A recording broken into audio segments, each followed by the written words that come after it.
Bahía Blanca ya cuenta con telemedicina. Consultas médicas estés donde estés en las 24 horas todos los días del año. Ingresás desde la app Mi Bahía y recibís atención en minutos. Un médico cerca tuyo siempre. Telemedicina, un nuevo servicio del municipio de Bahía Blanca.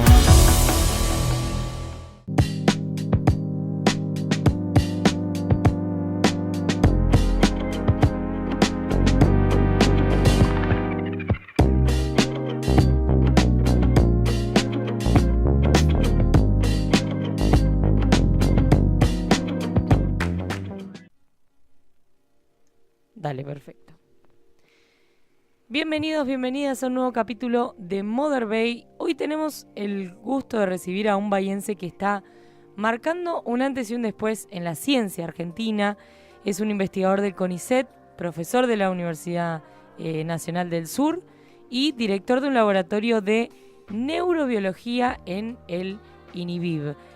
Justamente, además, acaba de asumir un rol muy, pero muy importante, que es la presidencia de la Sociedad Argentina de Neurociencias, una comunidad que reúne a más de 800 científicas y científicos del país, así que bueno, es muchísimas cosas él. Y en un contexto donde hablar de ciencia es muy necesario, justamente propone, frente a este rol, tender puentes, fortalecer la investigación, acercar el conocimiento a la sociedad, así que vamos a conversar sobre su trayectoria, sobre este nuevo desafío frente a esta presidencia, también el rol social de las neurociencias y el futuro de la ciencia en nuestra Argentina. Bienvenido, Diego, ¿cómo estás? Diego Reyes. Hola, ¿qué tal? Bueno, muchas gracias por la presentación, Son muchas demasiado cosas, elogiosa, Diego. pero nada, bueno, muchas gracias por la presentación y por el interés en esto de la neurociencia y la ciencia en general. Uh-huh. Diego, contanos en principio, bueno, yendo a tu trayectoria y para poner a la gente un poco en contexto, ¿cómo fue tu camino hacia convertirte como investigador en el CONICET y como profesor también en la UNS? Bien, yo soy de acá, de Bahía Blanca, nací acá, hice el colegio primario y secundario acá, luego en la universidad. A diferencia de otros casos en los cuales la vocación ya se va manifestando Uh-huh. de adolescente o de chico, en mi caso medio que se fue construyendo, ¿sí? Mi idea original era estudiar medicina. Sí. En ese momento medicina no estaba estamos hablando de los 90, no estaba en la ciudad. Ah, mirá, ¿no estaba ahí? No Mirá, estaba, no medicina sabía. se estableció. Pensé que era Claro. de bastante atrás. No, ni siquiera cuando yo empecé a estudiar, ni siquiera estaba farmacia, estaba solamente Mirá. en el departamento nuestro, estaba bioquímica y biología. Uh-huh. Bueno, y lo más cercano a medicina que existía en ese momento, o que uno podría prever, era bioquímica, entonces empecé a estudiar bioquímica, Vos no pero querías irte a otro lugar, por nada. no quería, no podía tampoco, no Claro. tenía quizás los medios como para bancarme afuera, Sí, sí. entonces, bueno, empecé a estudiar bioquímica, medio por descarte, así fue el inicio, pero bueno, a medida que fui transitando la carrera, tuve la suerte de tener algunos profesores, algunas profesoras que medio me marcaron y dio la casualidad que las materias que más me gustaban eran la química biológica, fisiología y genética molecular y demás, Uh-huh. que son materias con una impronta no tan clínica como es una de los direccionamientos que tiene bioquímica, sino más Sí. bien de investigación. Entonces, bueno, nada, me empecé a enganchar. Tuve la suerte de poder empezar a trabajar acá en el Instituto de Investigaciones Bioquímicas, incluso como alumno, ¿sí? Con algunas becas Ay, qué bien. que claro, que existían en ese momento. Ese sistema de becas todavía está vigente, ¿sí? Eso es bueno porque permite que uno vaya probando si realmente es lo que le interesa, la investigación o no, y se va Sí, desarrollando en este está ámbito. buenísimo, ¿no? Y sobre todo siendo alumno, esto, vos te despertaba cierta cuestión, el lado investigativo, que no era, no así lo científico meramente, o quizá, o sea, si hubieras estudiado medicina, entonces no hubiera sido por ahí, digo, cómo te va llevando todo, ¿no? Claro, sí, o sea, es eso, a veces, incluso eso es, yo a veces cuando estamos en la muestra de las carreras, cuando van los Sí. chicos las chicas del secundario, que no sé qué estudiar, y entonces Mm. a veces están preocupados y demás.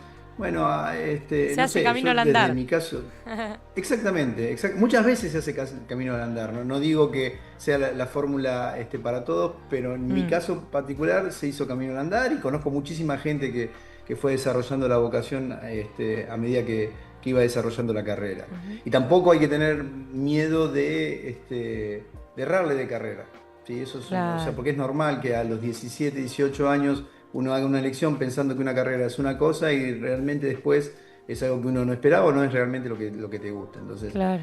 yo entiendo que a veces desde un punto de vista económico, eso implica, ¿no? Que atrasarse en tiempo y demás. Pero bueno, tampoco es una cuestión de vida o muerte. Mm. Entonces, yo creo que ese tipo de riesgos quizás está bien asumirlos. ¿Qué es Pero lo bueno, que en te mi caso atrajo, particular, Diego, sí. de esto que decías de la parte de investigación? Bueno, de ya cuando empezaste en el INVIV es, ¿no? O en el Inhibir. Instituto de Investigaciones Investigaciones Bioquímicas, bioquímicas de que ya Belgrano, está. sí, tiene una sigla difícil. Bueno, pero ¿qué te atrajo de ya cuando empezaste en el instituto? ¿Cómo conociste la parte de la neurociencia? Contanos también esto de la neurobiología de invertebrados, que son como ciertas ramas que vos te fuiste especializando. Ujú. Yo cuando era alumno, ya alumno avanzado y luego que me recibí, trabajaba en un laboratorio acá bajo la dirección de la doctora Cecilia Bussat, que lo que estudiamos principalmente era cinética de canales iónicos. Los canales iónicos, para que la gente entienda, es uno de los mecanismos que tienen las neuronas, ya sea para entender el mensaje de otra neurona, ¿sí? Una neurona libera un neurotransmisor y la neurona receptora tiene que entender ese mensaje y lo Sí. hace a veces a través de estos canales iónicos y a veces también esos canales iónicos son importantes para que el impulso eléctrico se disemine a lo largo de la neurona. Entonces hacían principalmente electrofisiología, ¿sí? Me interesó lo que se hacía en el laboratorio. Generalmente, a lo largo a medida que fui cursando la carrera, se me despertó más la curiosidad y me di cuenta que quizá lo que a mí me interesaba era tratar de entender cómo funcionan las cosas. Es eso la pregunta de ciencia básica, decir, bueno, Sí. ¿cómo funciona esto? Y bueno, entonces hice el doctorado trabajando en canales iónicos y una vez que terminé el doctorado, eso lo hice con beca de CONICET. Eh, Hice un postdoc cortito también en el mismo laboratorio y me fui a Estados Unidos a hacer un postdoc en la Universidad de Massachusetts, ahí Ah, cerca de Boston. tremendo.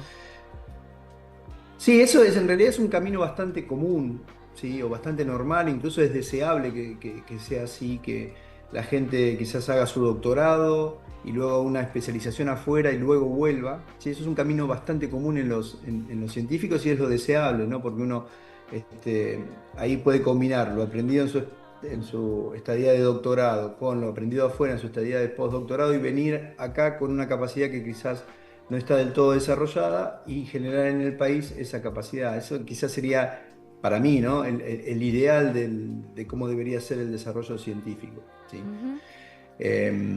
Pero bueno, no siempre se puede, porque también hay cuestiones familiares o hay un montón de cuestiones que a veces uno no se puede ir afuera y eso también es entendible, ¿sí? Entonces hay mucha gente que hace ciencia de calidad y que ha establecido sus grupos con técnicas nuevas independientemente de que no se haya ido afuera. No, y qué Pero importante esto, bueno, así como el instituto donde vos trabajás, que alberga un montón de científicos y que te fue dando esas como prácticas, quieras o no, qué importante elegir quedarse en Bahía Blanca o esto, irse, especializarse y volver. ¿Querés conocer tu consumo de electricidad? Es muy fácil. En EDES te contamos cómo hacerlo en 3 simples pasos. Busca el nivel de segmentación en tu factura o en la oficina virtual. Ingresa a simulador.infoedes.com. Carga los artefactos de tu hogar y el tiempo que los usás. ¡Listo! Ya podés conocer la estimación de tu consumo, la factura proyectada y qué artefactos están consumiendo más energía. EDES. Somos energía que transforma.